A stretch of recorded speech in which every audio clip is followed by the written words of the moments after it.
Hey guys, welcome to Madurai Senthil's kitchen. இன்றைக்கி நம்ம வீடியோவில் என்ன பார்க்க போகிறோம் அப்படின்னா, நெஞ்செலும்பு குழம்பு தான் பார்க்க போகிறோம். நாங்கள் வந்து சூப் எடுக்கிறதுக்காக எலும்பு வாங்கியிருந்தோம். ஸோ அதவே சூப் எடுத்துகிட்டு அதுக்கப்புறம் அதவே குழம்பா வச்சுட்டோம்.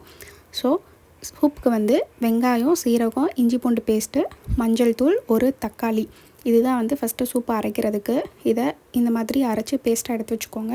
இதை அப்படியே ஒரு குக்கரில் கன்வெர்ட் பண்ணிக்கோங்க. இப்போ நாங்கள் ஒரு 1/4 கிலோ நெஞ்செலும்பு எடுத்திருந்தோம். அதில் கொஞ்சோண்டு மஞ்சள் தூளும் உப்பும் சேர்த்து கழுவி நல்லா வாஷ் பண்ணிவிட்டு நம்ம அந்த பேஸ்ட்டோட மிக்ஸ் பண்ணி எடுத்துக்கலாம். உங்களுக்கு எவ்வளோ நீங்கள் கறி எடுக்கிறீங்களோ அதுக்கேற்ற மாதிரி நீங்கள் அரைக்கிறதுக்கு பேஸ்ட்டுக்கு ரெடி பண்ணிக்கோங்க. இப்போது தேவையான அளவுக்கு உப்பு ஆட் பண்ணிக்கலாம். இப்போது இதை நல்லா மிக்ஸ் பண்ணி விட்டுட்டு நம்ம ஒரு கிளாஸ் இல்லை 1.5 கிளாஸ் தண்ணி ஊற்றிக்கலாம். இந்த சூப் வந்து நம்மளோட உடம்பு ஹெல்த்துக்கு அவ்வளோ நல்லது. இப்போது 2 டேபிள் ஸ்பூன் நல்லெண்ணெய் ஆட் பண்ணிக்கோங்க. இதை குக்கரில் விசில் போட்டு 4 விசில் இறக்குனீங்கன்னா உங்களுக்கு சூப் ரெடி ஆயிரும். கறி அந்த எலும்பு நல்லா வெந்துடும். 4 விசில் எடுத்துக்கோங்க. இதை தனியாக நம்ம சூப்பை எடுத்து வெளியே வச்சுக்கலாம். இப்போது இதை கறியில் குழம்புக்கு என்ன தேவை அப்படின்றத பார்ப்போம். இதுக்கு ஒரு தேங்காய், வெங்காயம், தக்காளி எடுத்து வச்சுக்கிறோம். இப்போ இதுக்கு வதக்கிறதுக்கு அடுப்பில் பேன் வச்சு பேன் சூடானதுமே எண்ணெய் ஊற்றிட்டு 1 டேபிள் ஸ்பூன் சோம்பு ஆட் பண்ணிக்கோங்க. அது கூட பட்டை, கிராம்பு, இலை இதையும் சேர்த்து நல்லா வதக்கி விட்டுட்டு 1 டேபிள் ஸ்பூன் கசகசா போட்டுக்கோங்க. அதோட நம்ம எடுத்து வச்சுருக்க சின்ன வெங்காயம், ஒரு தக்காளி இதையும் சேர்த்து நல்லா வதக்கிட்டு கறி மசாலாத்தூள், வீட்டில் அரைச்ச கறி மசாலாத்தூள் 1 டேபிள் ஸ்பூன், தனி மிளகாத்தூள் 1 டேபிள் ஸ்பூன் இதையும் சேர்த்துட்டு நல்லா வதக்கிக்கோங்க. மிளகாப்பொடி உங்களுக்கு எவ்வளோ காரம் வேணுமோ அதுக்கேற்ற மாதிரி போட்டுக்கோங்க.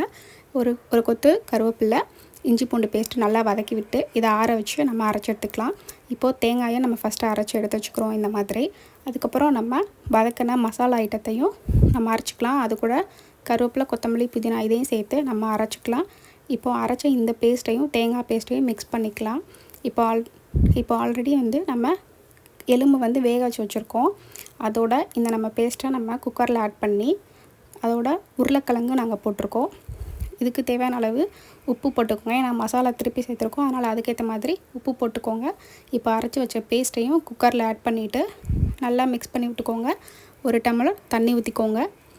கொஞ்சம் நம்மளுக்கு தண்ணியாக வேணும்னா கொஞ்சம் நிறையா தண்ணி ஆட் பண்ணிக்கலாம். இதை மூடி போட்டு 1 விசில் எடுத்தாலே போதும். இதை நாங்கள் அப்படியே வடைச்சட்டிக்கு கன்வெர்ட் பண்ணிவிட்டு எங்களுக்கு வந்து காரம் பத்தலை. ஸோ நாங்கள் திருப்பி 1 டேபிள் ஸ்பூன் தனி மிளகாத்தூள் ஆட் பண்ணிக்கிட்டோம். இறக்கும்போது 1 டேபிள் ஸ்பூன் கறி மசாலா.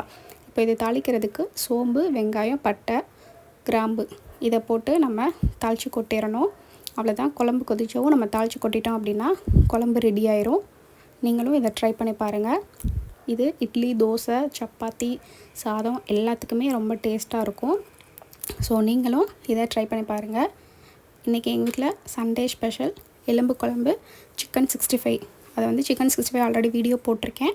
கடைசியாக இறக்கும்போது கொத்தமல்லி தூவி இறக்கிடுங்க. இன்றைக்கி தான் எங்கள் வீட்டில் டுடே சண்டே ஸ்பெஷல். உங்கள் வீட்டில் என்னன்றதை கமெண்ட் பண்ணுங்கள்.